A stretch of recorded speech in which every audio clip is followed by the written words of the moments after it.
मैं भी। तो भाई क्या आप भी सोचते हो कि बैंक्स बहुत स्लो है, बैंक के एम्प्लॉयज़ लेज़ी है, जब देखो लंच टाइम करते रहते हैं?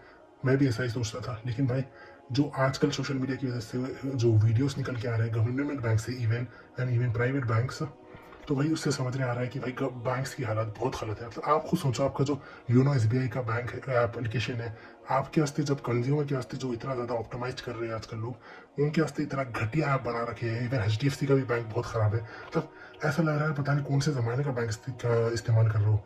बैंक एप्लीकेशन इतने घटिया क्वालिटी के क्यों है भाई? क्यों इतने घटिया इंटरफेस, घटिया मतलब आप ग्रो को देख लो। ग्रो एक ऐसा ब्रोकर है भाई, कितना अच्छा एप्लीकेशन है वो, कितना स्मूथ है, कितना गुड लुकिंग, कितना अच्छा इंटरफेस है। लेकिन इसका देख लो। ऑफ कोर्स सिक्योरिटी रीजन ये हो गया, जैसे होगा, चलो ये छोड़ो आप।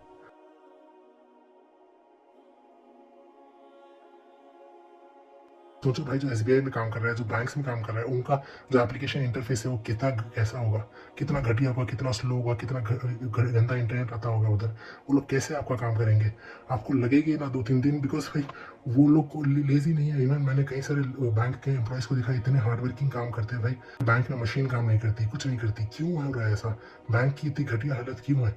बैंक में एम्प्लॉयज़ को इतने घटिया तरीके से ट्रीट करा जा रहा है, जैसे भाई सब वो कोई भाई वो इतने एजुकेटेड, इतने पढ़े लिखे लोग होते हैं। इवन गवर्नमेंट में, गवर्नमेंट बैंक अगर आप देखो जॉब, तो भाई कितनी मुश्किल होती है गवर्नमेंट जॉब लेना, लोगों का ड्रीम होता है।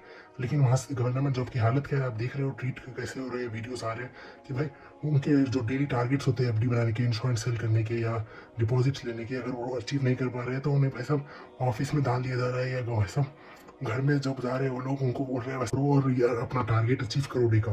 और मैनेजर के ऊपर भी प्रेशर है फ्रॉम हायर अप्स कि भाई टारगेट अचीव करो, आपके ब्रांच का टारगेट क्यों अचीव नहीं हो रहा? मेरे हिसाब से आरबीआई को उस पर स्ट्रिक्ट एक्शन लेना चाहिए। नहीं तो भाई कई सारे लोग आप देख रहे हो कि सोशल मीडिया पे जो बैंकिंग जॉब्स छोड़ रहे हैं, एक बहुत बड़ा डिमांड क्रिएट हो रहा है, जिसलिए आप कई सारे देख रहे होगे कि कई सारे एजुकेटर्स हैं, कई सारे लोग ये बैंकिंग उसको टारगेट करें कि आप ये कोर्स ले लो 50,000 दे के और हम आपको बैंक में प्लेस कर देंगे। ये सभी हो बहुत आ रहे होंगे आपको प्राइवेट बैंक्स के। तो भाई ये क्यों आ रहे हैं? क्यों? ये इसीलिए है क्योंकि भाई बैंक में जो सेल्स की जो होती है, जो टारगेट्स अचीव करने होते हैं, ये बहुत ज़्यादा मुश्किल। इसीलिए कई सारे बैंक एम्प्लॉयज़ फेडअप होकर भाई दूसरी इंडस्ट्री में चले जा रहे हैं, कम सैलरी लेके ले रहे हैं, बल्कि उनके पास इतना एजुकेशन और एक्सपीरियंस है related to banking, but still they are leaving it because भाई वो प्रेशर माउंट नहीं कर पा रहे। लोगों को हार्ट अटैक आ रहा है, ये आ रहा है, वो आ रहा है, जो प्रॉब्लम्स आ रहे हैं हेल्थ उनके, उनकी पूरी वर्क लाइफ बैलेंस बिगड़ जा रहा है। भाई यूरोपियन कंट्री में भाई 4 डे वर्क वीक आ रहा है, इंडिया में क्या हो रहा है? ना ज़्यादा एम्प्लॉयज़ हायर कर रहे हैं, ना गवर्नमेंट ज़्यादा बैंक के जॉब्स ला के हायर करके फिल कर रही है पोजीशन, और जो एग्जिस्टिंग एम्प्लॉयज़ है उनके ऊपर सारा प्रेशर डाल रहा है। अगर आप प्राइवेट या पब्लिक बैंक में काम करते हो या आपके कोई काम करता है तो उससे ज़रूर पूछ के कमेंट सेक्शन में एक्सपीरियंस बताना कि आपके बैंक ब्रांच का क्या है।